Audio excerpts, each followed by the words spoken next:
60 minutes. Rewind.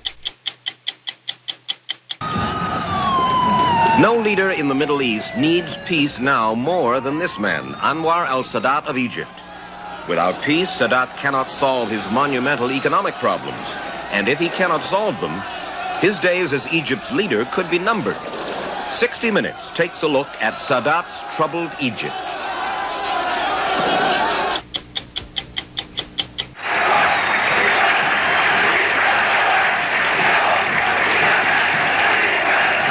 Anwar al-Sadat came to power suddenly 7 years ago. He was Gamal Abdel Nasser's vice president, a non-entity in the shadow of the leader of the Arab world.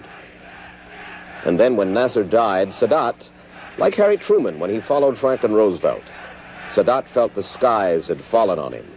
He was unprepared, stunned. But he held on and learned and struggled. And when he unleashed the October War in 1973, he became a hero to his people. The Egyptians saw the October War as, at the least, a moral victory. Sadat had given them back their pride, had made Arab armies credible again. His officers, his people, acclaimed him. He made them forget Nasser.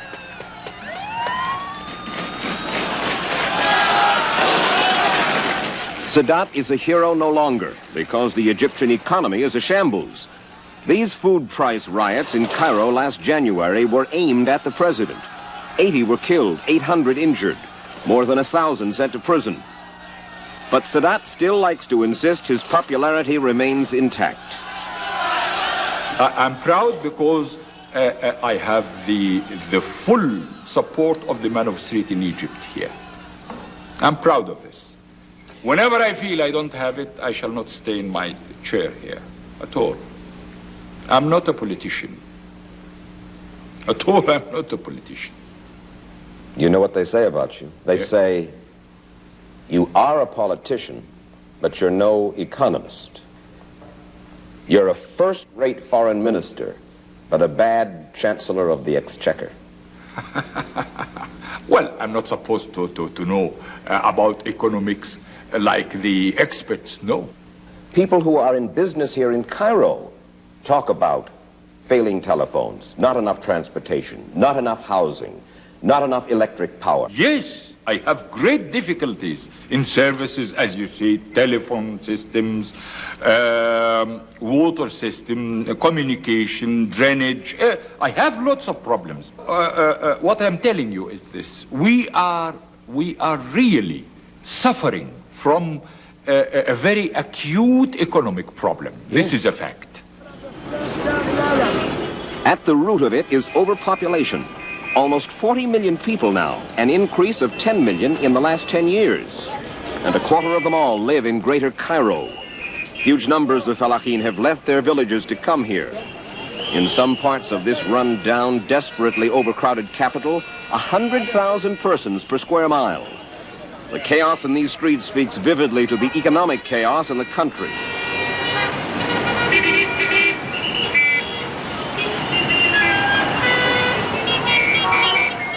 Nine out of 10 Egyptians live at the poverty level. Almost half the male population are underemployed or have no regular jobs. They contribute almost nothing to the economy. The average Egyptian earns about $5 a week. A whole regiment of homeless eke out their existence in the streets. Some actually live among the tombstones in the city of the dead, squatting in the mausoleums of Cairo's wealthy families.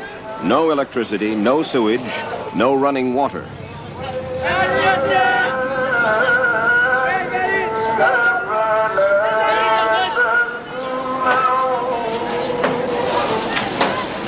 The Cairene staple diet is bread.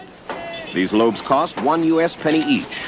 To keep the price that low, the government pays about 4/5 of the cost of the flour, much of which comes as food for peace in the US aid program. Many Egyptians get most of their calories from these loaves. They'll add some cooked broad beans, a few vegetables, some sweetened tea, also subsidized by the government. It was when that subsidy was about to be reduced, thus increasing food prices by 1/3, that those January riots erupted.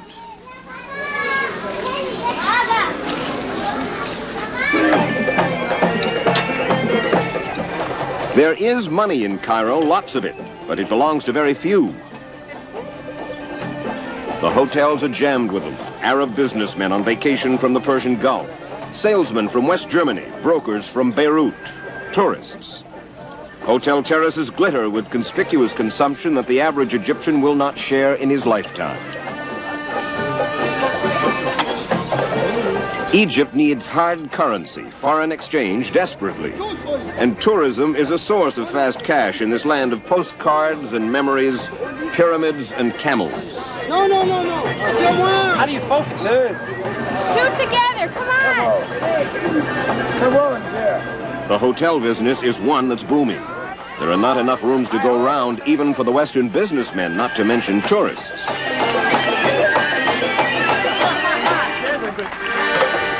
This is not the Nile, it's the Suez Canal, the pride and joy of Anwar Sadat. He's counting on $500 million from its revenues this year. It's being widened and deepened, with some of the same techniques that built the pyramids. The canal's reopening 2 years ago was symbolic of Sadat's yearning to open Egypt to Western investment. Under Nasser, the West had been locked out. Sadat introduced his innovative Law 43, Infitah it's called, Egypt's open door policy. He wanted to attract money from Europe, Japan, the United States. He offered foreign businessmen incentives, a tax holiday from 5 to 8 years, free trade zones, cheap labor, and a guarantee against confiscation or nationalization. But still, foreign investors are not coming to Cairo. They're discouraged by a baffling and frustrating bureaucracy, by confusing foreign exchange regulations, and by the shortage and sky-high cost of office space. An advisor to President Nasser, a critic of President Sadat, editor Hassan Hakel. Infitah, the open door policy, what does it really mean? To my mind, nonsense. When we don't have anything which is tempting for foreign investment.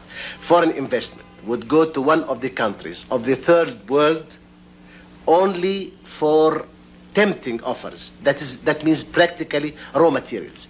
They would go for oil, they would go for copper, but they are not going to come here in Egypt and put their money in the infrastructure. You don't have foreign investment coming to invest in the infrastructure which we need. It does not give enough interest and enough profit. Enough profit, I mean. And they are simply not going to come. But you know, to open the doors and to say we are waiting for foreign investments, it's not going to come in useful things as far as we are concerned. It's going to come in banking, which is not exactly profiting to us. It's going to come, the best, during 1974, we have got from the States 2 Infitah projects, which are working. One of them is the Wimpy chain. The second is the Kentucky chicken. With all my respect to American technology, this does not represent it. Chiefly, at the moment, American technology is represented by U.S. oil companies, principally Exxon and Amoco, exploring, developing, and training oil field workers. Sadat claims Egypt will be producing 1 million barrels a day by 1980, sufficient for its own needs with none left over for export. But mostly American money shows up in Egypt in aid funds and commodities. Altogether, $1 billion worth in 1977. These AID grants include consumer goods, cereals, flour, powdered milk, to help shore up Sadat, to encourage his peaceful overtures in the Arab-Israeli confrontation.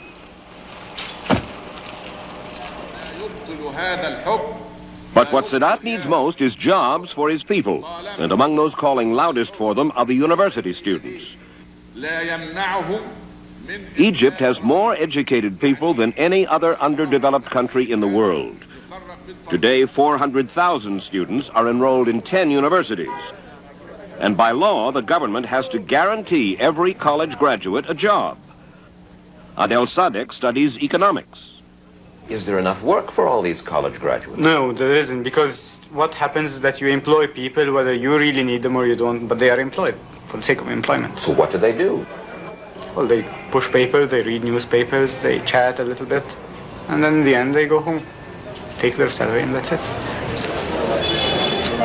But that's not quite all of it, for there is building up in many Egyptians resentment at the quick money, the quick millionaires they see sprouting all around them. Importers, landlords, speculators, merchants. They are rising fast, this new upper class, separating themselves from the 90% who live in something close to misery. These newly rich breed resentment not just against themselves, but against the president too and his family, especially his wife Jehan. We asked Sadat about a list of new Cairo millionaires printed in a Beirut news magazine, Mrs. Sadat's name, and also the fathers-in-law of Sadat's two daughters, prominent on that list. I'm sorry to tell you, you are misinformed 100%. What you are saying now is the propaganda of the Tripoli radio, and you don't know it. It is only Muammar Gaddafi who is spreading these stories. Yes, exactly. And the reporters. And the communists here in the country, the communists and Gaddafi. It is this what you have said now about my wife, about my in-laws, relatives or so. Yes. Well, I'm sorry because you are making the same propaganda that the communists and Gaddafi are starting with those, believe me. We asked Sadat how he planned to stop the rich from becoming richer, and he told us of a new tax law. In this law, I stated, every Egyptian should have a tax card in which he states whatever amount of money or possessions he have anywhere. And after that, I shall tell you this, my relatives will not be millionaires. That same law included anti-strike and anti-demonstration clauses. One member of the parliament, a vice president under Nasser, Kamal el-Din Hussein, was outraged. He bitterly criticized Sadat in a public statement. Sadat had Hussein removed from the parliament. Because I made this law, he sent me a message abusing me, and he should have gone to the court to be put in prison, because it is it deserves punishment. But Hussein refuses to back down. He is acting like a dictator. Why, you mean it's a dictatorship? Yes. Yes. Simple as that? Simple as that. There's corruption.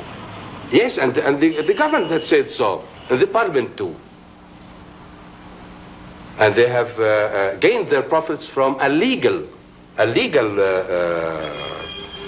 activities, yes.